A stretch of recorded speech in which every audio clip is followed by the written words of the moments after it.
صباح الخير. بغيت نسولكم واش الصحافة في المغرب عندهم السلطة؟ واش يعني الصحفي بزز منه ياخذ منك استجواب، بزز منه يهينك، بزز منه يعايرك، بزز منه يشهرك؟ انا شفت جرائد الكترونيه ومعروفه مثلا وعندهم الصحفيين، وانتم عارفين دوك الصحفيين جمع من طروطوار ودخل فيما كاين شي مقطع الحبال ولا شي مقطع الحبال ولا شي شمكار شي شمكاره يجيبوه يخدموه. وخير دليل هذه دابا اللي كدير اللي بغات دير استجواب مع دنيا باطمه وما بغاتش دنيا باطمه، قالت لك انا لا من حقها. واش انت كتضري فيها وتعايري فيها في الاخر تجي ديري مع استجواب؟ ومنين ما بغات قالت لك لا ما بغيتش، ونضتي تقول عليها بنت الكاريان والهضره الخايبه وكل شيء.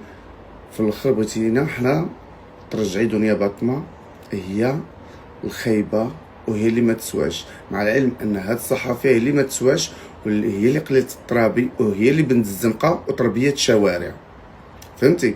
انا ما تهمنيش واخا يهضروا عليا، انا يهضروا عليا غنوض نجاوبهم كيما مولف. ولكن السيده حاربوها، شهروا بها، تنمروا عليها، حطوا تصاورها غصبا عنها، حتى شي واحد ما عطاها حقها، حتى شي واحد ما عند الحق، حتى شي واحد، حتى شي جريده الكترونيه تحط صوره ديال شي واحد وديروا محتوى او تشهر به وتنمر به وتقول عليه كلام ساقط، بنت الشوارع، بنت الكريان، حمزه مونبيبي، ما نعرف شنو، الاتهامات الباطله والكلام النابي والتنمر.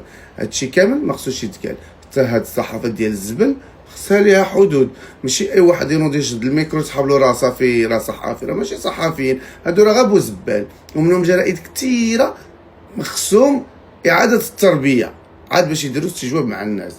ف بغيت نقول هاد الموسخه ولا هاد الصحفيه الموسخه اللي ما تنعرفهاش وما عندي علاش نعرفها، اللي دابا كتكتب ستوريات ولا معرفت بوستات في الفيسبوك وتعرف دنيا، راه حتى حنا من حقنا نعايروك. فكما انت ما كتحاسبيش فحتى حنا المغاربه ما غاديش نتحاسبوا. فلهذا تنقول المغاربه كلكم نوضوا، اللي يقدر يهضر على هاد الموسخه، هاد الرخيصه، لانه فنانه ما بغاش تعطي الراي ديالها ولا تعطي استجواب من حقها، فما تجيش انت تعايريها وتبهدليها وتشويها. فالله يجازيكم بخير. خصكم تكونوا واعيين وتعرفوا بانه كاين هاد الجرائد اللي كيبغيو يوسخوا السمعه ديال المغرب، وانتم اللي كتكبروا لهم البعره، لانه حتى شي واحد ما مسوق لهم، انتم اللي كتكبروا لهم، والضحيه هو المواطن. فانا تنقول بان دنيا باطمه مواطنه ضحيه كتعرض دابا لهجومات جديده، وما كرهوش يرجعوها للحبس، ما كرهوش، ولكن ان شاء الله نشوفوها في اعلى المراتب وضد في الاديان وضد في اللي تكرهوها واللي بغاوها تطيح. تحيه لك اختي دنيا، وفاك الصحافه.